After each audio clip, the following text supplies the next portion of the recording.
fudu tere kadala so da tere fudu baliya kala batole ni yira tanka ka bo fudu ma o tere bolo kuma batole wala ma aku balayya ma ko singudum bade ma ke kun ni fa ne ke singudum bade den so ron tawro mo jenna ko ka denni na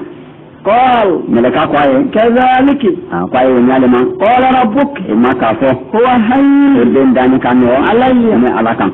wal naj'al lahu ayatan tan do den ke kabako ni dinna mo den de kuma den ke to kabako balede ni ta Allah ta'ala la kabako dole ka den dola dan fatawla ala bra kabako siamanke abra adamadan fatala batala aka hawaudan fayewla batawla akoto Isa dan balewla fatawla me wati kadda nyona Isa wa amba adamani wa ya amba Maryama amba Hawa witatu mrata no brajina ni taka to wati ni ko to ban sira la kayla wati ko nale ay kebra jenya ko ala ko kabako le jiraka wa rahmatan amika ta hinali minna rana bo abena ke kilari ka ta min maladi ke mola kanala be hinali di ata to hina dole di kafrana wa kana amran ko kana kuri naqdiya men kala la ta fini melaka ko anyate ko den ko mene ko bra la te abra basbela abra balla kela akela sayinatu ala bra badin robena abra biya nyello men ko den mo bebi ala bra ba kela wo yoro mu mela ko le kada den dili di ko ko yoro la aka Maryama la diriki kan akose kwana bulu diriki bulu mene ki dafonya feofe akampela ki dafonya feofe men wori Allah Ta'ala ka Isa saura do awa meleka dafonya wolero dafonya men feni diriki kan feori ole taraji Maryama kono ka ke deni Allah bra Maryama bunya ka sanya awa cheman lafe abra den soron amake ni keri Allah bro bunya ta Adama demra sura bulu ko yoro la kono bra tay ko yoro la aka allo man ke ka ko bra kono le tawde kuma shaman do nana la moy teta fa hamalatuhu ka deni kono ta an tabadat bihi ataminani deni makanan yoro la qasiya man ka jan otuma anosri mabola ka ta yoro mena aki bo yoro do ko ka yoro jangbe la ni se kono bra ta fa ki mabo ataminana ko yoro do men ka jan dolu ko kono min tan yoro mena abana kana mikiri le kono aina ra kono ko long ko ka to na kata bo kay mena ya manyini kanini kalila awa ekonoma e dengo o bonni ko mena manyini kala ka soron ko en sama soron folo dole ko te haya ko ni zahiri wala gira kala na kira wani sinya menoni dengo kono dina manya moda mi ko se ko to anturo bulo mate otuma moita kono lo fili ko juya akunya lo kuma ibra ban ni so sora ibra ye dimra kono ibra ta modun te awan cetana akira ni kala aki mabol ko tun kata yoro bororo mun ka jangla wole kada deni de solon lomita awan yoro jamo lomina wadi anara deni wo lomi se kwa wada so madafe anara zuhuri watila ka boso madafe kana telefona wati akono male wada anara so ma wati fa ajaha al makhad kin kono deni na kala hitaji ila dil'in nakhla ta tamaru juma bo amma boni kawa akono dafani ne wani nyon so be kala awa tawsil lay bulo ko yala kono ni tani den so ne be kanani wa dole ba jate ko tele saba dole rako ko be ken nyon so ko do wulu ko fahmalati hu san tabazati bihi ko fawu ni yode ko fawu harfo atihi awa le ta'aqubile ko be lande nyon kan ka kono tay ko do ko ka den so ni ko do ko ma karo kono no ke ani karo tan ko mo den to yemen kala ko dani ko wo yoro le ma do sana ko ka tele saba tele ke aka den so kuma ni ato sita ke ka karo kono no dafa ole kuma gbeni kuma ko so mendo na nala moite aya falama ele ka den so ele ka kono ni so ni ele ka kono ni so ni afun nda ijebi ay ba fo ko yiri be se ka ke yiri be se be ka soro mo ma tie makewa afun ba fa ye yiri folo na se be ni jeni ka o se make nena wo kuma ni len ay ni nyonte asoro no ko te ka bo na kono aboni lo na ro sa den wada soro wo ni ata yeme ke kono dini mira toro kono dini mira bele yama awa kono dini wole ka la hita je kata dunguduma tamaro dungudum jara ne trawde yiri fuda dini tala tamaro kumra kadala a dungudum jara men de ni wa kono de wa kono dini ne ka la tuntun kata o ma ina fo kono dini to e finina iri jense mena wala ma to mo so kono dini to le tin kono dini to le yiri minina ada ko den yiri mena kono dini ne ko ni kala te yiri nima amata yiri nima te bilen ko son amata yiri nima yiri la na fa bere ko son kono dini ko son wala yiri ni se sabi bolo kala wala ma bene den yiri na kono du me kala sama qalat ako ya laytani wala nata mintu nesa qabla hadha ka kon ko doni wa kuntu neten nasiyan fini nansiya ya mina ko fini ngake ka fo ina fo fina filimi ni ke ina fo fin kurun ni ke ina fo fanin kurun kono tere ke fini mo talon ato mafo nisiyan be ho ansa'u lakum mo ila fin kurun farabutu mbafala ihmalu ansa'akum wala tikalabra tawlira ayda fo kala la fin burburita fin kurun do sai ni mo mina da ko etisi ko se na ko son me ko maraka wala ilata me ni na da ko etisi ko se ba fo ma ko ansa'u mariama fa planeta la ke fini sai me na la tilira mo tawani ni ntara ka wo fen do mfo kana fo mo si kana man kutume na foto le ni kumuni ni tole trele de yala ngi sinela le trele de brake sungu mbade bena la ba kam man kutum ke ko jene atela ka so man kutum tre ko la ngi sinela la abada sidan wole ni ka kuma ni fo abada jere ma danka ke ale tresa ka konko ni fanadaha ala ka wole wala jibril ka wole min tahtiha akodola ro alla tahzani kuma da me ko jibril ma wole teleni dole ba fala ko Isa o tekele Isa makuma yoro do Isa kuma mani ban sala la kai temale asoro ro me da makuma ala ka ko Maryama male nay ka manni ka ka ro bere ay bolo lo Isa ire la ko ay de kuma ay de bana kitike ne yoro la yi amma kuma sai fanada hadalo jibril ma akira kuma jibril o tere bere nyama do ani du yaro yake me ami ma do ala ale ko wa sanke jibril de du yaro sanke ale kamaru bungu jaran min dafe awa abdi sembe wala Allah taala bara di min dama jibril ne fane di yaro fanfe ale nyate wala o hijabuna le fane ma ale nyate wala o kala le bunya ko sanye akini madala mo sa te se bena mo me ke ya saura do nyama wo ma do musola me tin awa juba batoli atese ke madala jibril ma bo kunya lawde amma ga ko be men tumana mena sa de mara ba sorona jibril sorona ke kanaba masa ani du yaro yade Allah tanazani dilo kama ko kana ni sa de ni sorono ibrahim le soro mabalo soro ibrahim maleke ma ko juke qad ja'ala rabbuki ma bra kelike tariya ko fuluna sanatati ko do Allah taala bi so jila ko fulun do tere ko fulun da gidi jite wo do tun Allah taala bra ko fulun wo jikaro jibra wo ko no wo lona ko ke kaba ko ni ko jike maryama harjeri faye wo jisori awumi mtanani ayira kala ka fo koro dile kalsa juba batoma awa wole kalsa fa dikolema katami jito beka ala bada jila bo maryama nya ko no yororo awo ko dini wa khudhi kuyela jin salike ilayk kataima bi jaz'i an-nakhla tamaru bunguduna so tamaru ni tere tamaru bungudune ko amma ko khudhi ilayki bi nakhlati amma ko to ko nakhlati ako jiji nakhlati nafara jiji nakhlati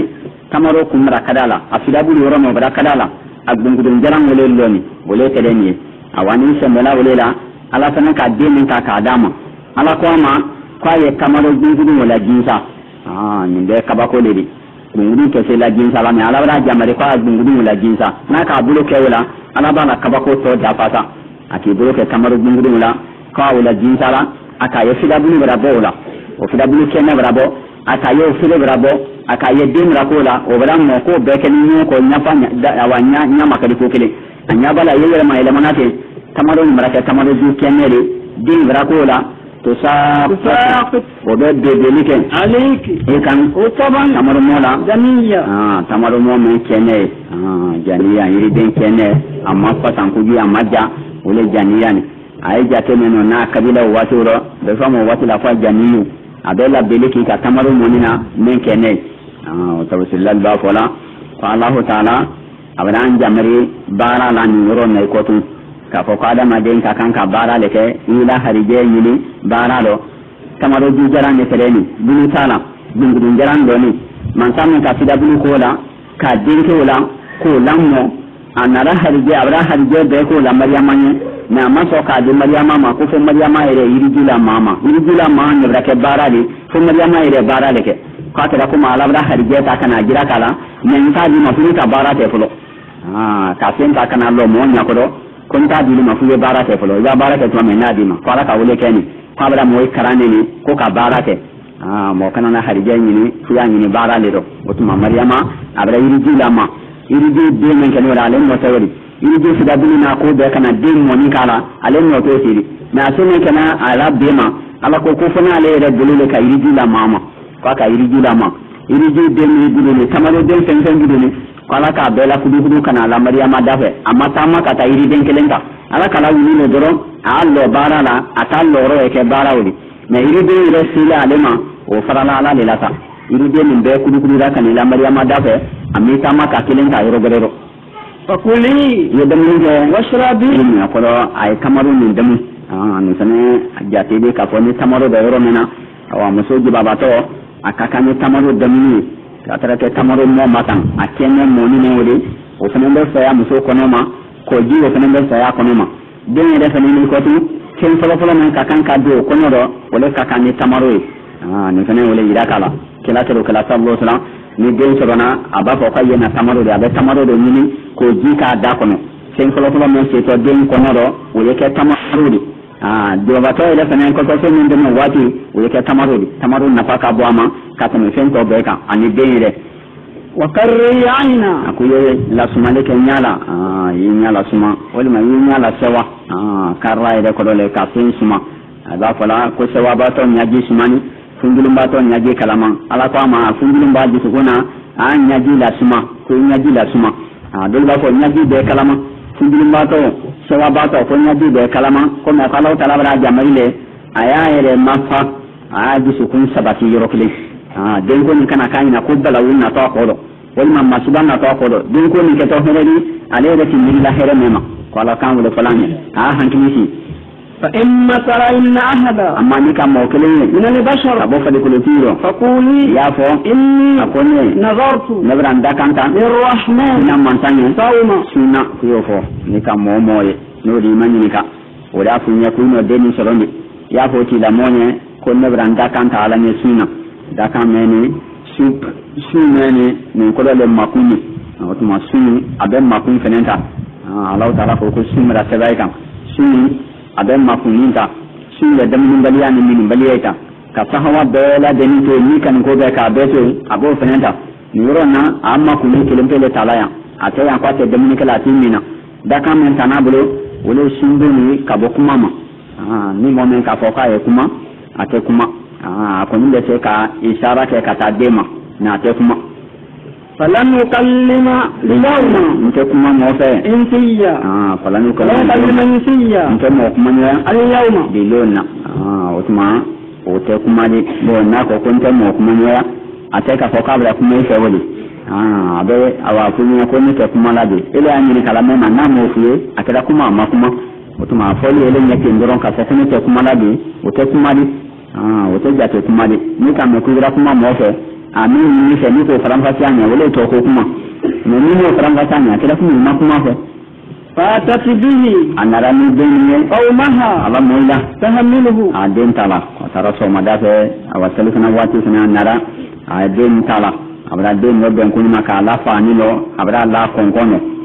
hamini ko mon bena karo ala bara la lemla ko ni abulo lo dena ale kana kuma ale kesa ire la bela ale kesa kan ndo ni ba ire kun ala le bena ndo ni ba kun qalu ay qamu ya maryam ako maryam laqad ji'ti shay'a ibrana fini fariya min boma ibrana fini badi ko ibrana fini min kabo do ba ko ibrana fini min wiya badi muso den so ko chetile la ko ma jene yake ibrana fini min wiya badi faraya fi ko fini be wiya manata sene wiya fini mo temu mo fo mo mankan ka nyo fo awa o fini be ke fariya ibrana fini min kaju ibrana fini min kabo ibrana fini min wiya badi dole ko kai kuma falane ka kuma la no ya silane ko son bo kai tumba ka toro ya la sama ina fa adama den de kalima nyama ko muso do nara ay la de me kana ma keni muso lo be nara kan minama mo soro na muso do ya ta ki bulo ke ka bashi qala ta'ala ka wo fankelen ja o kemen kada mo gura sene nara ko ama ko ni ka fu do fo sin ba muso qala ko fene nemina o fene da kada bobo wole kada sai ta kuma ji kala mato da kala ni na kan ne kala be ko do kila ni ne ka ku ji kala kala be ko do kila ay kada sai ya kuma fola no ya buluma atofala min ni buluma to wole ko sai bra kuma no ya ne ya maryam lakad jitu shay'an fariya ibrahim na fi me fimbadi wala bana toni wiya badi ya ukhta Harun ako ya Haruna bade mamso adra Allah be ya kata Haruna ma ko Haruna bade mamso mo do ni so soliko awole do ya ko Haruna bade mamso dole ko Haruna erele ko sidna Musa bade make Haruna ko wole ko dole ko te dole ko Haruna bade mamso ko dole nyale kala la de ko mo Haruna tere nyale kala nyama dole ko abole Haruna ta jiriya le ro Haruna ta den Imran no don wolo kana Maryama isoro ro o tuma ka be fo ko fakari salaka fakari sai bade ma ka so re bono ka dlale ro ni mo me kada tamini abe fo ko banu tamini ni mo me kada banu tamini ne abe fo ya akha tamini ni mo me kada sadaire abe fo ya akha sadai arabu ira abe fo ya akha arabi o be ko le ku bonu arabi le ro ya akha mudara ya mudara kai bade ma ko le bonu mudara kai le ro kuni fana na fala ya ukhta Haruna juriyale aboni Haruna ta kabila le ro tuma bara wole tola le fana ba ko Haruna mun ko fokani ko tele dato kala badole de ay tawatu ro woni Haruna ni Musa tele badima de ko te keleni ni nan bato yara ni tele kudiya awa wato la moten de men man kutu ka bo ade ni ma ya bolo makabo fo kata ke ya sani le mena ko mo men na rashi ko ya da kwa do mo waji na ni ko be to le ko Haruna akira kuma Haruna to le tun kani yahudiyan ya katame to beka ala mo chene bala de ta tra fama be to le ko Haruna to le tun kabo ma katame to beka ko le ko son woni ali kala bawo ale sene ni ali kala le de ayra la me ka tawmo dole da fene ma ko Haruna dole tere ko tere tinyele kala ko ya ni na ni to le ini le mo so kleni Haruna ko ala bra wuli ko Haruna bade mamso me Haruna mun ko kani Haruna mun ko rente sunna Musa bade make Haruna ke bo akonya nyamina ko sele toy denyo mako so mo kira to bin suba o ko kale tada na jirani ale ni nan sara lo kanyoye nan sara ka kuma do fale makale do awa silamai doya ni kuma ni kwale make ka je busoro ko nan sara ko ama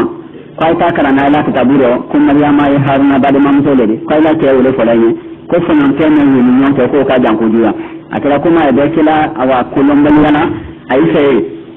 ko mudratu min subatu ko kala makuma jebelon alaki ko sai kana kila sallallahu alaihi wasallam kana kuma ni fokila ko kila ko mo itira din to la la ilaha mun mai lela otuma kila la kuma da ila sallallahu alaihi wasallam musa bade ma Haruna le tere ya katia mun le din to la la mun mai la ye din to la la ilaha mun mai la to ni Haruna dole ni awa wo da to kala badi nyale kala bale Abraham Maryama lambe katawoma otuma bra do nyama como toy be mo makile ko son to be mo mani na da muskila ke Musa ni Maryama la ko nyaro ko sele fan nyamina mo ere siamama to be mo maku ni ko son ka ke ko mo Haruna ere Musa bade ma Haruna ko ni Maryama le be fakile na be bakile ni ay la ko ben ko diyama ay to ben ko diyama nyoma fa ko ere nyamina ay sata ere ma kila ere musolo sallallahu alaihi wasallam na nyamina sata ere ma ko bo kabula habal ko na fara ko Haruna min ko ne ko Haruna bele ko Musa bade make Haruna ke falsa ta ko ma ko no wiyale falawi ko Haruna kilele kabula habaru ko awa aisha tama ko mumini bamso nan la kala no ka fola ko le don kala di wala signatiri ko ne to men yela ni non ta fa de sanke no worobo ko aisha ta ki mako akira ko mo awa mo bra ko ma ko bra ba kamale ya do hakikati bulo aisha ta ki mako na tara so kila le ka fanya rafa ko kila le ka fonya na fomi ni kila no ka funya wala lon nadi wala signatiri an to be ka wiyale no te ni no men lon tawrati lon no sina ni to ka be sanke no worobo ko sata ka kuma la dan amma kuma ko la yele ko o tuma bra ida sata bra son awakabu la habar la kuma ma ka ko Haruna kilinde mai den no ya ko son to den no ya ko son akodo nyami moima ko ka ka be kile fo mo be la wiya to ro ka so ke wiya ko la ni ronna ala bra ko ya ko Haruna bade mamso misale bade mamso bade ma chale fine Haruna di ko ti afora kumisa dinir na matale lemena kumisa baka musa ko do miso bila ko ata ko wa ko ma pele nay ka wala di romi wal manay ko ta faale ko ata illo ko ka ko ma pele ana ki do ya dama ko do miso to fele ko Maryama o fana na le Maryama to ra be nyoma ko do ba ko Isa bam to metere musa ko do miso di afora fene ko Musa bin Imrana Musa fata ko Imrana ko Maryama bin fata ko Imrana to be bla bende nyoma ka ko be la kana fa be ka ke kumi mo kilele ko wala be nyoma abeke musikiladi ko be do o nyone be ni no to wati mo ndai ni nyonte akaja ko duya Musa ta wati yo sunna Dauda tamina wo ko fe ka sunna awal mulku Sulaiman be tamina ko fe Zakariya ni Yahya mi ko fokani kan ni bela de mutam ko fe kasule Isa ko na mikela ko fe Isa le ben Israila kai la kila labani Musa le ko kala ben Israila kai la kila folo ake ka jan kudiya san wayi ka da ka kai ni monte do ba ko san wasala do ba ko san wasala ni ko do ba ko san ke no woro san ko ni ni monte e ko kala walela ke mo kili wasi kile mo ke afoya ko harna badi man so o ta ngala ko harna kile mo ko ما كان أبوك إسماكين موصول جوري أيضا فايدة كلالا مو فاكا كان كايدا كلا ني فاكدا نيالي كلا دي ندي نافع كافلي كاتيه إفارون ترى نيالي كلا لدي دين وادوسين دولا فادي إفاتري تاني إفارا بارا ترى نيالي نيكا تدين ماري نيكي نافع كافلي دي كوسين أيضا فايدة كلا ele no bara me kala me demi bilini ele din fallon tele le ko karamo le tele mo karana le tele Maryama fa Imrana kila tintene min mate me ala ka ala plati te ma tenne min matlati ale mo mi karan ale la karan de yode ke ni min maydi ala karan de Zakariya yode ala karan de Yahya ala karan de yode ke rakila ni min maydi ala ko daraja dama utuma ya mun kutuna ni wole ifaten te mo judi ala la mo male tere وما كانت أمك بغية idama jeni yake utuma kuma la nyini ta alele make kan ye nota ni idama ke singudi mbali mafara ko idama ke singudi mbali de utuma ele ko wori sa kuma la mira kata Maryama ele ma dimra na fataba mo ma falo ile mafudu sinu mo ma idaro tunto mo fatami de فأشارت إليه ما قبل وقتا ما بوا بافني mo nyumale kuma okubaro ya tamina nyama surata Ali Imran kono abata kibaro ya tamina abamso ki dakanda kona la ka so dena ababla misiri bara denyala ale Maryama le sorona o kono laro braida ka basne tere mo nyumale batun ke mana modi misone dakanta la ke dingula ka din soro way halala minnale o minnale ala do sanan kala bi o yele kana Maryama dama ala ka Maryama la tanka ka bo shaytanama فأشارت مريم تبلو كوري إليه أتادما أكبلو لدينا فنانك على كما فامو akoko aya yereni ka kuma la nyimnodi ale makuma ine na dama kana ta kuma bela de fola abule lo dina ole ya ira kala la ba lo kuma uro ka ko okorole aya le ke ka denyi ka قالوا أي سنة كوزا نكلم من أنا وكمان يلا كان كيف ما جل ما كان من كان بن مهدي بن تفني لون فليا بن مي كورو بن بن يرمي كورو بن سلوني كورو بن سلوني لومنا وبن يرمي من وري أن يكون ما وفى يلا يلا أن بيلا لموا ولما يلا يلا أن برون سلما أن يلا توي أن يكون ما دينه أكيد ينكون ما يرو برون سلما kamina mayele lelani katami fudi layro abraka yina woledi qal insako inni akone Abdullah ne alala joni isakumada kuman lankani mayana mo ba kodo be kumanyame akumada ni woye fa ba fala kwa ya fala kumana mina ko inni kwa ka abulo ko min do ayre disido inni Abdullah ne alala joni min be kunyami e bonna saraido ni ko kala deni akole inni Abdullah kwa kibule la yelela nyala la joni din kala deni de alala joni atani alkitab aka kitabu dinna wajalan kanke nabiyya nabi made wajalan akanke mubarakan aina ma kuntu rodo min kake mo ko so anni kitabu madama ko obdala te kaba silma de muslimu dari be kanama Allah taala rola ko men na bada ban la te la te o madina mudariu o be kana mala yoro ka kitabu dum ale wala ma sodon folo ale ma ke modi folo ko kitabu be dama me ala bala ba se bala ko kitabu be dama ka be na dumma la ni wole da be na kitabu dumma kan ken mi made kan ken mo barakani wala men le moy karan herela kay la lon herela afalo le mako mo barakani ala ko be be ken herele di sai sen ke soro ka ba fam se min ne mate وأوصاني على بران جمالي بالصلاة والزكاة نجابة وتما دايلا كفوكو دينا بي بسر سلك لا على بران جمالي كو يسلي على جمالي كو أجابو ما دمت حيا دمان تنينا ماي نينا ماي كونو تمامي نيوكي بطولا على كو كلا ما صلو سوى على بطو فسيا ناما bato seli adane sayadi banda man hen kene nya bato kelale wa barran kan kenya de kelale bi walidati mbamsola ma fa ya ka fo be walidayya na tun ko lati alko ko bani fayala awla ila ka fo ko bale ala fatala ولم يجعلني على من جبارا موكا بلني شقيا موكنا نقولي من فني يحيى ما الله تعالى ولن فلما ما عليه صبر دائره دفا يافو على تاجر ماجي كوسون انا لا جري دويا عليه ترى فلا يحيى ما كو يحيى كالصالي كسر عليه يحيى ني على كالصا عليه ولا جيني يحيى توري على درجه قدوتا يحيى كاتم كبان على كتابو دما ما جينجيلو على كباكو شيمان كابلولا ko kici da alema alama da ke jabaru amma ke kuna ngodi wassalam alayya wa mama yawma wuttu lema min surana wa yawma amut ani lema menasa wa yawma ub'athu ani lema mena kunu hayya mina maye kici da ma ni len la bero ani len saba bero min yo foni ya haya mawdi ala bolo ala bala le finin ta do ada a wofo ala bala kici annalon ka kici atalon avec kici fene awalo latira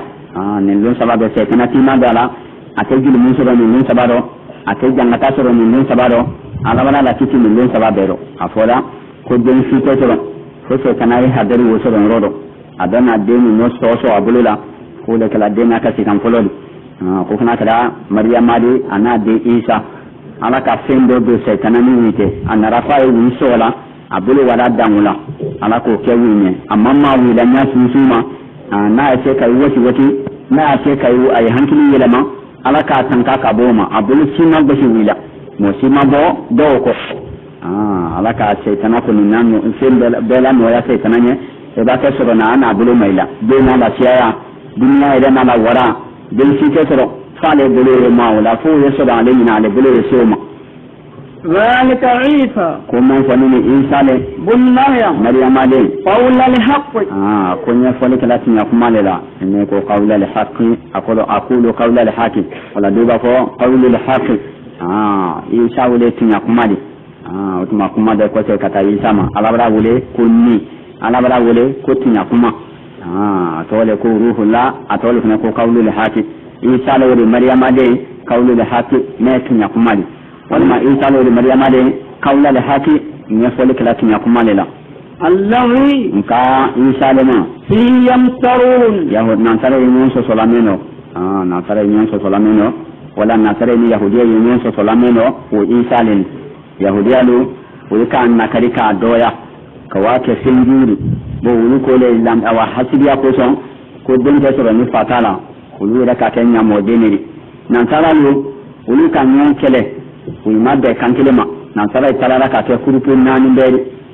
dole ko ala irere le yadi ala nani kan yide gira ka moila ka doifa ka doila kenea ka banke ko se kata ulu ko ti utuma be fo uluma ko ya ku biyalu dole sun ko Allah taala awa adene abra adene la kana adama dema abra kila shiyama bila kana abra ire denda ona kana kila la so moima we ke de luru ta lo moi ka kiyama abani ko ka mina katada fe be forma ko nasuriyalu dole funen ko ala sabaliri ala yin insani ala dole maryama fana ala ledi ko ala sabawle be forma ko israiliyalu ani mulukiyalu minu ko rosa ka fala la jona ala la kilale wule tere do silamaidi o jama ko nani nasara kalara wodi abe ta kola ay bana ka kele ka ke fitina bada ni nyonte kanyen fa uru alaka ilabila asilama wunikan ni tera pala la jona ala la kilale ajama kunu nu fanka bilera wile ka ko famba befa alaka nasare la halakila nyini tene mo nyuma mi yaido alaka wi fanka doya fanka bilera wikan we ban fa alaka woto doya mo juru ko sala sama akabe nyanya mesa ika kete kabo ma fanya dineno nyama ya ila dinala anyaka yere kono ay ma nya funundo ay kuna ila dina kanete ne de luta yere bulu bo de luta ni bulu ni tere tunaka ika wifa ayi ni kedde mo tiri